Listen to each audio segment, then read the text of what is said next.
found you.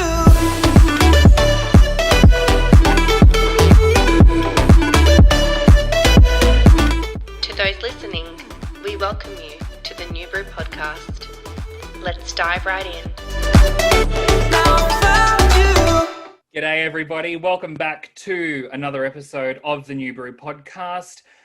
We are discussing this episode, the fear of the journey in our series, The Fear to Teach. My name's Jason. I am a gender inclusion and sexuality specialist as part of the New Brew podcast. And as always, we are joined by our beautiful curator, Dr. Sandy Nichol.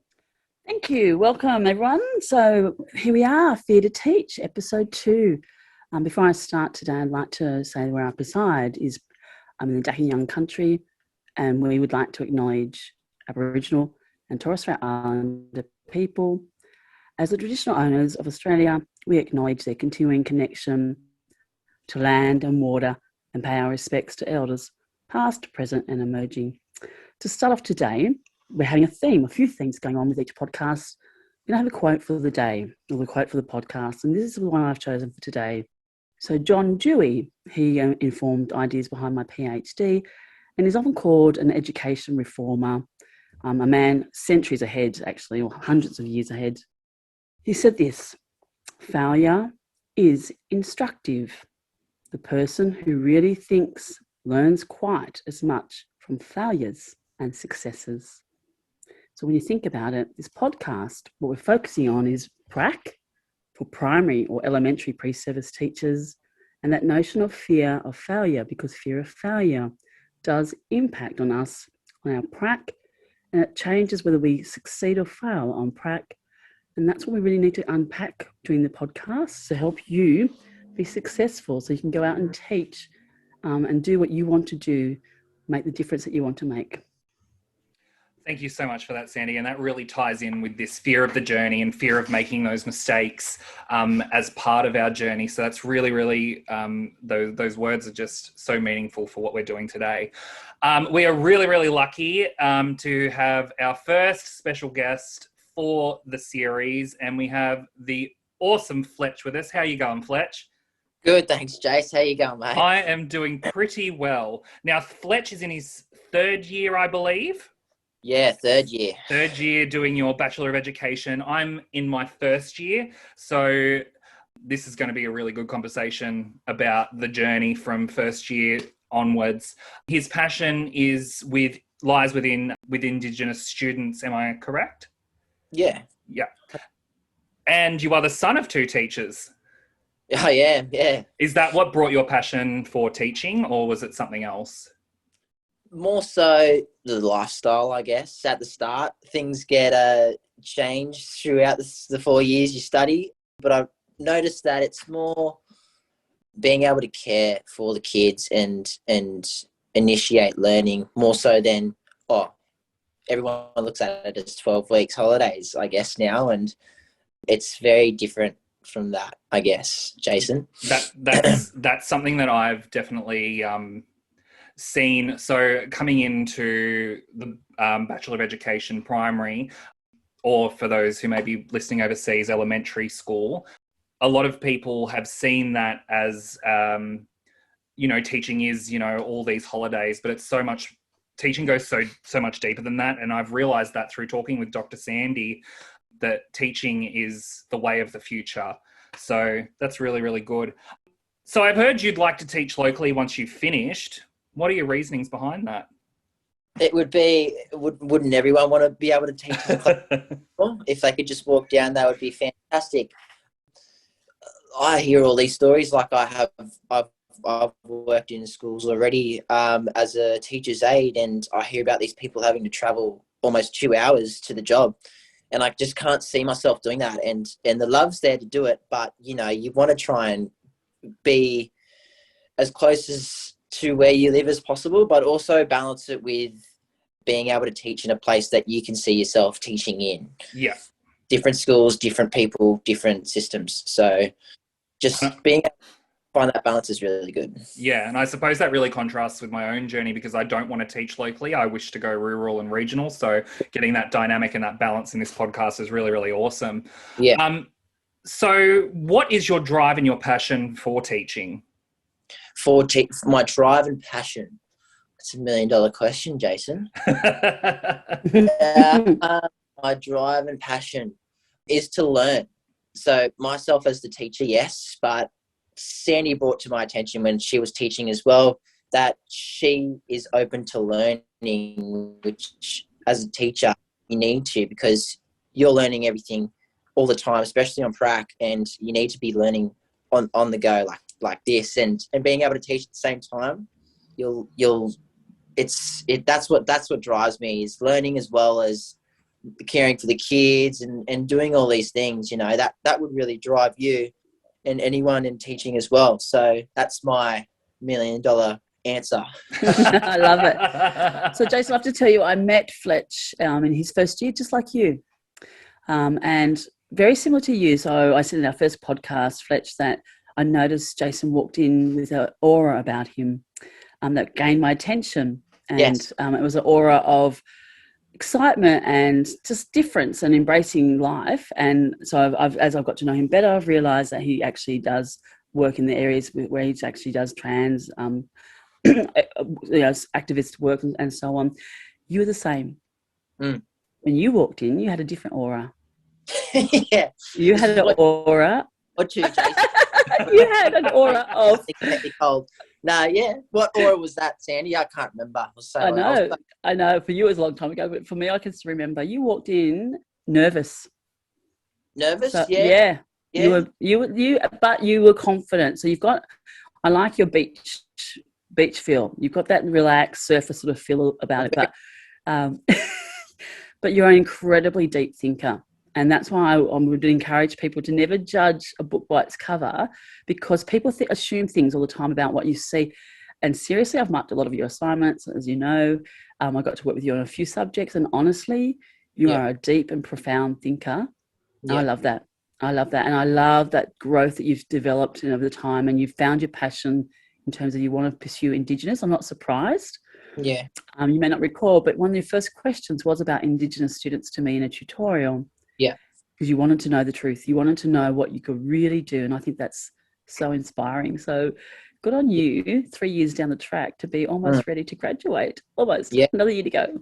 That's probably funny thing that you brought that up, because I just finished an Aboriginal course, and funny that you say these things. I've got the best marks I've ever had, purely because I wanted to ask the serious questions. No one was. These tutorials get more confronting the more you go into your fourth year, and no one was asking these questions. And I wanted to know, you have to know these things, and that relates back to, fear in teaching and everything like that. So you want to know, ask the question. There's no wrong answer. You're a risk taker. And you asked a question that I think I remember the tutorial very well, because everyone's eyes popped. Yeah. Not mine. I went, great. Finally, someone's got the guts to ask those questions that we want to know, but we don't want to ask because we don't want to be culturally insensitive. So that's why I like the idea of being safe and being able to talk about these things so you can prepare well. And I'm so glad you've gone on to specialise more and find out, go down the track of experts, because I do know universities offer some fantastic tutors and so on in Indigenous. So good on you. Okay, over to you, Jason. Sorry. No, that's all right. It's good to get that kind of feel between each other. And I suppose the thing throughout this whole series as well will be, how did we all meet Dr. Sandy, and what are her thoughts on how we have gotten from where we are now to where we will be going in the future. So brilliant. But we want to get into the nitty-gritty with you. Fletch, let's do it. What is your fear to teach, and can you give us an example of how you were fearful throughout your journey?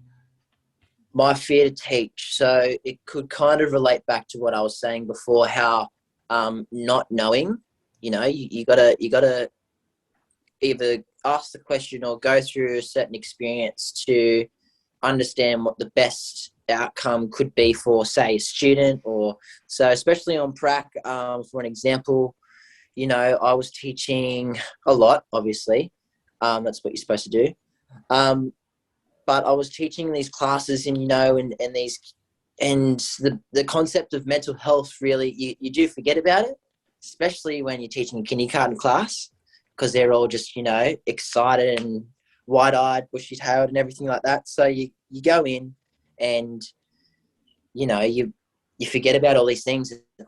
Oh, the teacher pointed out, like, after certain times of lessons, he goes, oh, this is why he does this, you know, this is why such and such. And I'm going, oh, yeah, right, cool, okay. And then you apply the feedback, and then you slowly, it's kind of like an experiment where you go, this work. As soon as something works, you don't let go of it, don't you, Sandy? No, that's right. Especially 100%. always helps. But apart from that, you know, yeah, not knowing, but that's the more you do your degree, the less fear you'll have, the more confidence you'll be. Like right now, Jason, you're obviously starting, but in 4 years' time, you'll be putting out your resume, and you won't have any fear. You'll be fearless, but fearless will help you learn as well, I think. Yeah. If you have no fear, then, you know, you're too comfortable, and that's dangerous. I'd wholeheartedly agree with you there. Yeah, you need fear. Always. Does your surfing help with that? Because I find I've skied a bit and surf, and I find when I'm most fearful is that's when I try my hardest to ski harder and faster, and Yeah. so on. Is that the same for you when you're surfing? Yeah, it kind of is. It's a good wake up call, especially if you run into a shark or something like that. You're like, oh crap, like that really actually happened. Maybe I should, you know, reassess the situation. But it's the more I surf, it's more like a book. It's more being able to read a book and going, okay, this is what's going to happen next, such and such, and applying yourself the best way you can. Fear, it can take different ways. So in an ocean, obviously different to teaching, but it could be relatable, you know, and that could definitely help the fear of teaching as well. So anything, you know, any sport, any art, it's good. Yeah. So when you went on your first prac, Yep. how did you feel, obviously, and how did you end up overcoming that personally? Nervous. Yeah. First off, but how I overcame it was you got to throw yourself in the deep end. Hashtag Hashtag diving mentality. Got to dive. You know, a lot of people just go, we were always texting back and forth going, oh, I did this today and this today. You know what? Just dive straight into the deep end, and then the light will be there and everything will be sweet. Like you make all these assumptions. Oh, what did this happen? Doesn't matter. Just throw yourself in there. Have a good time. Have a great time. Enjoy it, because it'll never be that easy to teach ever again. So that's how I'm looking at the uni now. You know, I'm third year. I'm stoked with how things are going right now. Next year it'll be different, but right now enjoy your time, especially prac. But yeah, grab it. Grab the. Enjoy the journey. Do it. Enjoy the journey. Yeah. Enjoy. So, Jason, what's your fear? What's your greatest fear? Well, I suppose tying in with what we've just talked about is going on prac. You don't know what to expect, and I'm just fearful of the journey ahead, really. Actually, let's unpack a bit more with those types of things. Yeah. Because let's focus on prac first of all. I was going to talk about assignments and that, but you know what? I think prac's more important for all of us. For me, that's always what I wanted to know when I was at uni. So let me give you some scenarios, and Fletcher maybe can give us some advice. So I know, Fletcher, you love the idea of Indigenous. You're very a strong advocate. And I know that from the very first tutorial I met you, I could see that passion, and I'm not surprised that you've pursued that. Imagine Jason's going on his very first lesson. The teacher has said to him that he would like him to be culturally aware, and they've said you can do what you want. What would you do? What would you suggest? Myself or Jason? No, Fletch, what would you suggest for Jason? So that's the lesson Jason's been given. I would try and incorporate the 8 ways of learning. I think would be very beneficial, and not hesitating to try and incorporate that into lessons. I reckon that would be super beneficial. Can you unpack 8 ways of learning for us? Because some people, the viewers, wouldn't know what that actually means. So it's quite detailed. I can't remember all of them myself, but I do remember visual learning is a really big one. So, for instance, you could definitely do, like, if you're unpacking this kind of topic or content, you could do a visual representation of a map of some sort, of a journey that you'd go through with the kids in the class. And then they go, oh, so this is where we're going to be on Tuesday, Wednesday, Thursday, Friday, and this is the path we're going to lead. And then getting outside too is really good. Like, just getting any kid outside the classroom, it would be super beneficial.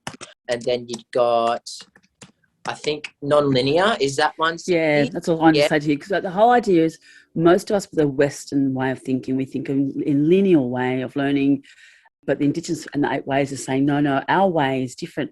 It's more holistic, more bodily functioning type things, and it's very sensory type way of learning. Hence, what you were saying makes sense, because it opens up the idea of like that kinesthetic, that hands-on, that lived experience. Have you done a lesson on Indigenous? Can you give us an example of a lesson that you've taught that might help them? So, well, this would tie in nicely with, I think, the first or second year of primary teaching is that you do a PE class based around Aboriginal traditional games. That's really awesome. You incorporate the culture, which is super important, super important, but also the traditional ways of the perspectives of Aborigines, like that could be definitely beneficial. And then going, and then applying that to something else is really cool too. Like, say, English. Oh, we can approach it this way. Maths, same thing as well. You know, I can't really recall on a lesson too much, but 8 ways is definitely the way to go, and universal. To have a holistic way of approaching for it. So if your teacher then said to you, okay, you've done your 8 ways type lesson, a holistic, I want you to do a literacy lesson. Yep. Any tips with the literacy lesson? Literacy lesson. Not necessarily Indigenous, just in general, your very first lesson, because most people, their very first lesson is literacy or reading. What would you give with tips? Creative, yeah, for sure. And then do like a creative writing, and that could be, you can definitely get them concrete materials to work with, like the outback or the beach, or the highway or something like that. And then getting them to present it as well in a lesson, I think, is really good, because that's one of the 8 ways as well, is they get to share what they've created to one another, so they can, like, it's not so much about what's the word, it's not about praise, but it's more about sharing insight and then reflection. So, and in a respectful manner. So those who are not familiar with Indigenous students, most of them do not like giving us eye contact, for example. Yeah. So your mental health idea and your holistic idea is really good, because we do need to be mindful of that. And in actual fact, eye contact is a thing that for them that they don't like to do. Other things are they do need to relate to often like an elder or someone else within their own community that comes along. So, we are doing things in terms of trying to support students, but it actually takes a lot of art, and understanding of the research and ideas, and understanding of the community, our own community. The next question I thought that would be really good for Jason to hear, because I do think these ones are the big biggies. You're nervous. We're nervous about meeting our prac teacher. We're nervous about our prac teacher not liking us, not liking what we're going to do. What tips would you give us in terms of the relationship with your teacher on prac? This, I think, is the best question you could ever ask me, Sandy. Thank you. Because it's the one not a lot of people want to hear the answer to or ask the question about. Yeah, I've had some people that have gone, man, I don't know why, but this person just doesn't like me, or I don't align with this other person. It's not, if it doesn't happen naturally, it's not meant to be. But you have to make the best of everything you can possibly do. So, for instance, this person doesn't like you because, say, like a lot of people always ask me, why don't you get a haircut or do something with your hair? I shaved it all off. Don't really care. But, they just don't like me because I'm me, and that's nothing to stop me from teaching or learning from something else, Definitely try and be the bigger person. Even if you're the first person on prac and they're 4, 5, 20 years into teaching, doesn't matter, you know. And in the end, you know, that you'll have all these tools and so much more open-minded to new things and learning more than this other person would, for sure.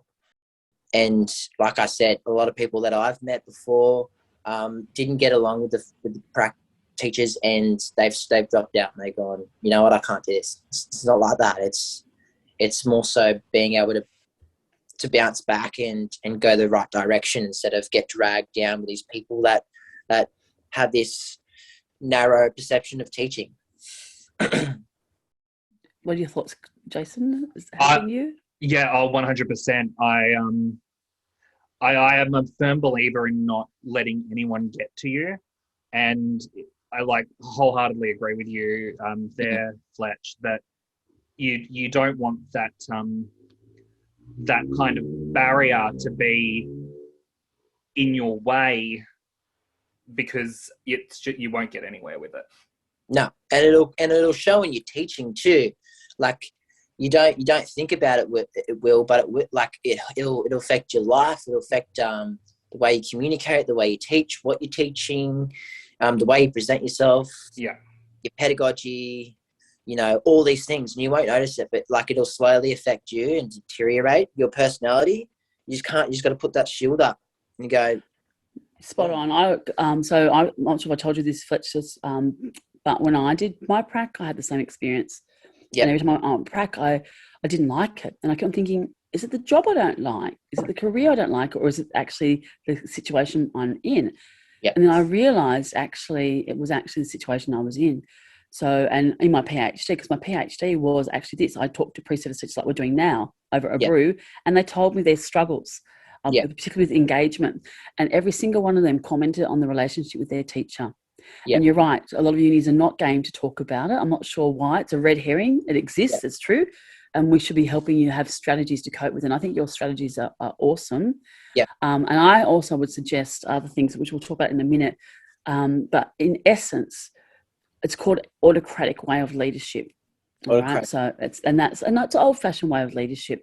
Yeah. So and I say to people, when you can't change prac, you can go to your university to change schools. And actually, of the 13 students I talked to over my PhD, 2 of them actually changed schools because that's how bad the relationship was with the teacher. Well, yeah.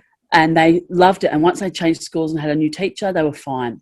But each one of them struggled with a relationship with the teacher. And it's a really important area to unpack. Yeah. So I'll give you some more tips in a minute. But is there anything else, any other hot tips or any other really big tips on prac that you would offer Jason for his very first prac? Feedback. Just that whole concept. My teacher saw me grow so much more and told me that, like, I think you've learnt more in the 4 weeks here than you have in 2 years in uni. And I said, 100%, you're right. Yeah. Andy.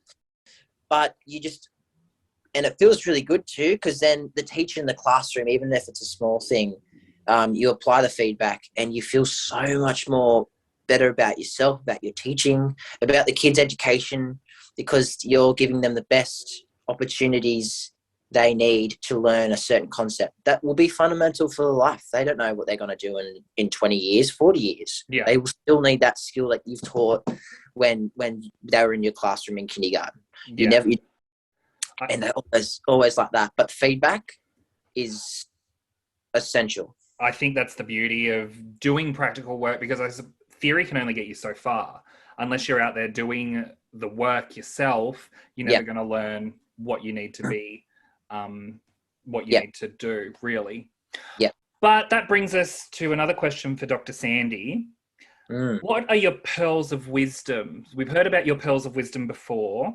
So what are your pearls of wisdom on the fear of prac? All right. 1, acknowledge your fear. We all are fearful of prac. So I know I've taught for a long time at university, and I have watched the same pattern time and time again. The closer, even like the weeks people get ready for prac, the more they want to hear. They want to hear stories. 2, be honest with yourself. If you haven't put the effort in, don't blame the teacher. Don't blame the kids. Is it because of you and your effort? Now, your effort might not be in it because 1, you don't know what to do, or 2, your life's busy. But you have to plan for that. You have to be realistic and to say to yourself, okay, could I have done a better job? And all of this comes down to what Fletcher's saying is actually about reflection. I'll give you a little model of reflection to help in a minute. If you're not happy and it's getting really bad, go to your university to gain support from the prac officer to see what you can do. I've seen it happen more than people probably realise. People have had to change schools. Do not leave. Hear that? Do not leave. I've seen that happen so many times, and I just go, why didn't they come and talk to me? I would have helped them. I would have helped them unpack that, because you've got to understand, what is it? Is it about the students, that's the problem, or is it actually something else going on? And 9 out of 10 times I find it's actually not about the students. It's about things like the relationship with the teacher. So, and I found that really quite fascinating in myself. So I say to people, reflection is key. Okay, we don't have to reflect by writing things down. You can reflect by drawing things. You can reflect by putting things into a song. There's so many ways of reflecting. So I want to give you like a 3-point model for today, so people can think about, so you understand reflection. And it's in my PhD. And remember, I've learned all this along the way. I knew nothing when I first started. I was hopeless. I couldn't even write a sentence. I still remember my first assignment. You can't write a sentence. Okay, well, I can't, so I don't know what to do. They didn't say what to do. All right, so I had to work out what to do, because no one said, you can't write a sentence. Go here to find out how to write a sentence. Anyway, so when you're reflecting, there's 3 ways of doing it. You reflect in the situation. So we reflect as we're teaching. We'll always do it when you're talking to the kids. And Fletcher, I can hear you all the time. You're reflecting as you're talking in the situation. Yeah. Then we reflect on the situation. So things like when you're teaching and you're driving home from prac, you're reflecting on the night, over as you're driving. Lots of tears for most people. So in my PhD, pretty much all of them cried with me at one point, including myself. I still cry. Now this is the big one of your future. All right. So your reflection. What are you going to do now that you've stuffed up, basically? All right, or something's not going well. So remember the Dewey quote I said at the beginning of our podcast. Dewey said, "Failure is instructive," which means we learn from it. The person who really thinks learns quite as much from your failures and your successes. I would argue we learn more from our failures than our successes, because that's where you go, okay, that didn't work, so I'm going to do that better. Now, you relate that to kids in your classroom. Kids in your classroom will learn most from their errors, and we correct their errors before they go too far with it, because the key is, again, risk-taking. And it comes back to our whole theme for this podcast series, the fear to teach. Because the biggest fear is you've got to take a risk. You've got to be a risk taker. What do you think, you guys? What do you think? Well, I'm the fear. My fear is always messing up. Everyone's got that fear. So that mentality really speaks to me and gets me going. I don't know how you feel, Fletch. Yeah, it's fear. Yeah. What was that part you said at the end of the quote, Sandy? It was about... Let me say to you again, it's pretty profound. Yeah. Yeah. All right. So failure is instructive. The person who really thinks learns quite as much from failures and successes. Yeah. So if you're, which never would happen in a classroom, being successful consistently, it wouldn't work. So failure is great. Failure is awesome. Like you said, you learn the most from failure. Hence why feedback is put in place, because it lays out why you failed. So being able to apply that, and you're happy, like sensations in your existence just go through the roof, even if it's the smallest thing, especially on prac. And you'll come out of the other side of the tunnel and you'll say you love it. It was the best 4 weeks of your life. Yeah, 100%. It's so true. Because the thing is, if you fail and you actually fix up that failure and you learn from it and everyone gains, gosh, that's a huge amount of learning. Yeah. Yeah. That's huge. Yeah. So, and we should be rewarding ourselves for that.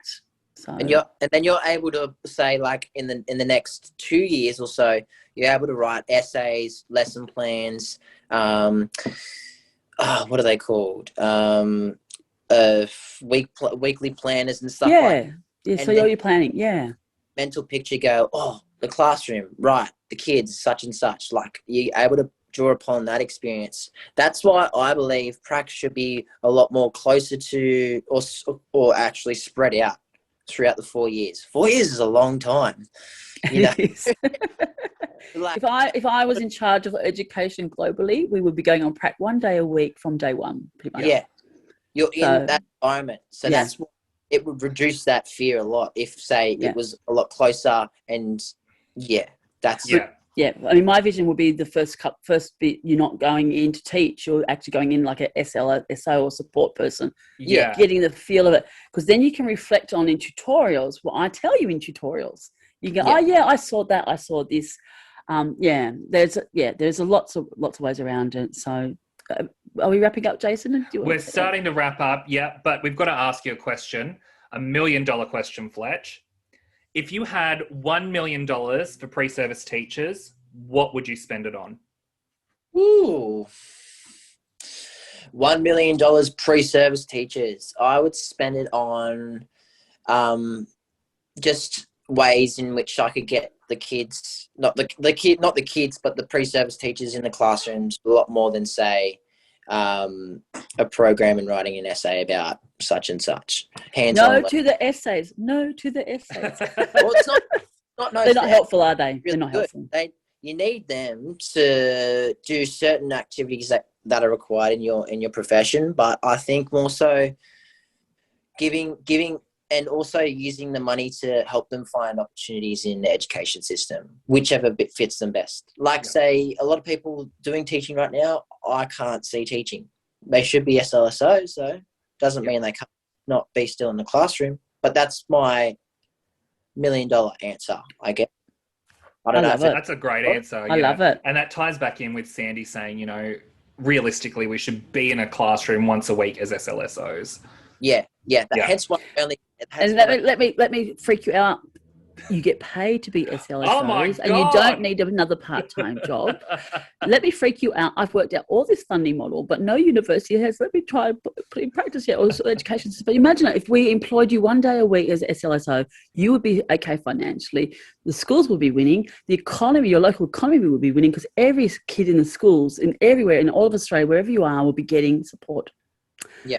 100%. It's not rocket science. That's kind of a similar format that you see tradesmen doing right now. They're actually free, and they go to and they get paid $10 an hour at their hands-on job on Thursday, Friday. Yep. My son's a carpenter doing carpentry apprentice. I'm a daughter of a builder. I breathed it all my life, and it works. It works, and it makes sense. It does make sense. So anyway, so we're going to wrap up for today. Thank you so much, Fletch, for being here. That's all right, we mate. really, really appreciate it, and we'll definitely have you back. Oh yeah, I told you it would be great. Well, next time, eh? 100%. Well, over to you, Dr. Sandy, for your words of encouragement. Yeah. So today I thought I'd end up with some words of encouragement because in episode 1 we said the whole idea of diving in and user intelligence before emotion. So this time I want to say embrace the hard, push yourself into the hard, be fearless. I know it feels weird, it feels uncomfortable, but that's how you'll succeed, by being fearless. And that's one of the reasons why I wanted Fletch to be one of our first guests, because he's a mighty fearless person and he's actually just a really kind person. So he's a great role model. So we've got our hashtag. What is it, guys? Hashtag dive in mentality. So join us next Monday the 24th of July, and 9 p.m. we're dropping, I believe the team, our curators are telling me today, we're going to do it on Apple and Spotify. Episode 3 will be Fear to Teach Technology. That's a big one. Fletch, you know technology, don't you? You love it so much. So what about you, Jason? What are you going to do on your page for our website? So the website's the New Brew podcast. What are you going to share with us there? So on my part of the website, everyone's going to have their own little sections on the website, and they'll be offering different services. So on my page, you'll be able to see a bio about me. And from that, you'll be able to see me in full, we'll call it full drag. Because we want to talk about inclusivity, we want to talk about gender, and we want to talk about sexuality these are really hard topics that need to be addressed, especially with primary school kids. So we'll be doing that. I'll be reading this awesome book called Introducing Teddy, and that's a free resource for parents with activities as well, relating to the book. And those who want to go a bit further and a bit deeper, we'll be offering lesson plans and everything you need for prac. Think of things like Twinkle. Dr. Sandy will be setting that all up for us. Yeah, so I'll be the person behind the scenes helping each of the pre-service teachers put their packs together. Actually, not just me. I've got friends who are teachers and academics who are all stepping up saying, yeah, I'll help. Because without doubt, I don't think anyone really wants to say no to pre-service teachers in my world. And if they say no to you, that means they're not for you. Because we need to foster and we need to prepare the next generation, our new brew. So come onto our website, have a look. There'll be merchandise. Everyone tells me what the hot merchandise is the lanternites. We're going to have prac packs that you can go to. What else? Coffee brew, We'll tea have bags. Coffee brew, tea bags, hats, shirts, cups, you name it, we got it. We've got our lovely inclusive oriented design now. So we're ready to rock and roll. So to end today, guys, what are we going to do? We're going to hashtag Dive in mentality. Have a good week, everyone. Thank you everyone so much for listening to our second episode of our Series 1 podcast, The Fear to Teach. If you want to follow our socials, be sure to check out our Instagram and Twitter. It is the New Brew PC. Also, if you want to look at all our resources for our website, check www.thenewbrewpc.com. That's www.thenewbrewpc.com.